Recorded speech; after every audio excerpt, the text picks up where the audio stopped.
नमस्कार दोस्तों, आपका हमारे चैनल वी इंस्पायर्ड में स्वागत है। यह बात उन दिनों की है जब बुद्ध की शरण में दीक्षा ले रहे भिक्षुओं को कई नियमों का पालन करना पड़ता था। वे किसी के भी घर 3 दिन से ज़्यादा नहीं रुक सकते थे। यह नियम स्वयं बुद्ध ने बनाया था। उद्देश्य यह था कि उनकी सेवा में लगे लोगों को किसी तरह की कोई तकलीफ ना हो। बुद्ध और उनके भिक्षु जब यात्राओं पर निकलते थे तो वे रास्ते में आने वाले गरीब घरों में ही शरण लेते थे। वे इन घरों में अधिकतम 3 दिनों तक रुक सकते थे। 3 दिनों के बाद उन्हें अगली यात्रा पर निकल जाना पड़ता था। एक दिन वे ऐसे ही एक गांव में पहुंचे। बुद्ध और उनके शिष्य अपने रहने के लिए जगह ढूंढ रहे थे। बुद्ध के शिष्य आनंद को एक वैश्या ने अपने घर रहने को आमंत्रित किया। वह बहुत ही खूबसूरत युवती थी।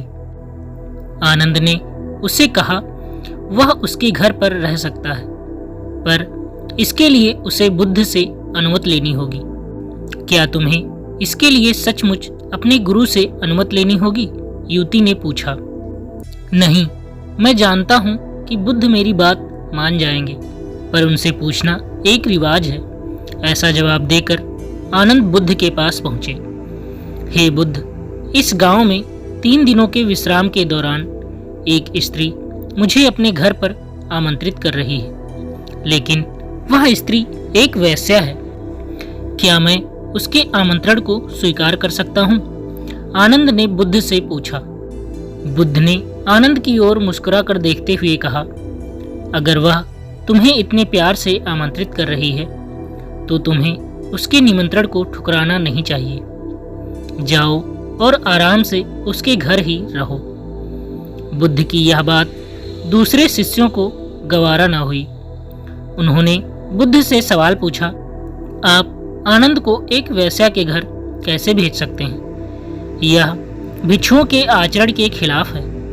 बुद्ध ने जवाब दिया, तुम लोग थोड़ा इंतजार करो, तुम्हें 3 दिनों में अपने सवाल का जवाब मिल जाएगा। सारे शिष्य चुप हो गए। फिर आनंद अगले 3 दिनों के लिए उस वैश्या के घर रहने चले गए और बाकी के शिष्य आनंद की जासूसी में लग गए और सारी बातें बुद्ध के कान में डालने लगे। बुद्ध शालीन मुस्कान लिए चुप बने रहे। पहले दिन वैश्या के घर से आनंद और महिला के गाने की आवाज आई। यह बहुत नई बात थी। एक भिक्षु का वैश्या के साथ यूं गाना गाना शिष्यों ने कहा, बस यह तो गया। पर दूसरे दिन घर से गाने के साथ नाचने की भी आवाजें आने लगी। अब सारे शिष्य एक स्वर में कहने लगे, अब तो यह पक्का ही गया। तीसरे दिन तो सचमुच ही उन्होंने खिड़की से आनंद और उस महिला को नाचते गाते देख लिया। सबका यह अनुमान था कि आनंद इतनी मौज में है तो वह भिक्षुओं के साथ आगे की यात्रा पर नहीं आएगा। अगले दिन सभी भिक्षु कानाफूसियों के बीच चौक पर जमा हुए। सभी ने आनंद के आने की उम्मीद छोड़ दी थी। सभी सोच रहे थे कि वह इतनी सुंदर स्त्री का साथ छोड़कर भिक्षुओं के साथ क्यों आएगा, परंतु तभी सबने आनंद को एक सुंदर स्त्री के साथ अपनी ओर आते देखा। वह सुंदर स्त्री एक महिला भिक्षुक का रूप धरे हुए थी। बुद्ध उसे देखकर मुस्कुरा रहे थे, जबकि बाकी विस्मित होकर खुले मुंह से आनंद और उस महिला भिक्षुक को ताक रहे थे। बुद्ध ने आनंद की पीठ पर हाथ रखते हुए भिक्षुओं को संबोधित किया, अगर खुद पर भरोसा है तो आपको कोई भ्रष्ट नहीं कर सकता, बल्कि अगर आपका चरित्र बलवान है तो आप भ्रष्ट को भी चरित्रवान बना सकते हैं। ऐसा कहते हुए बुद्ध ने वैश्या से भिक्षुक बनी महिला का स्वागत किया और सभी लोग आगे की यात्रा पर निकल पड़े। बुद्ध और आनंद की यह कहानी हमें सिखाती है कि अगर हमारी इच्छा शक्ति मजबूत है तो हम किसी भी स्थिति के गुलाम नहीं बन सकते। यह बहुत मजेदार बात है कि खोट तो हमारे अपने दिल में होता है और शक हम दूसरों पर करते हैं।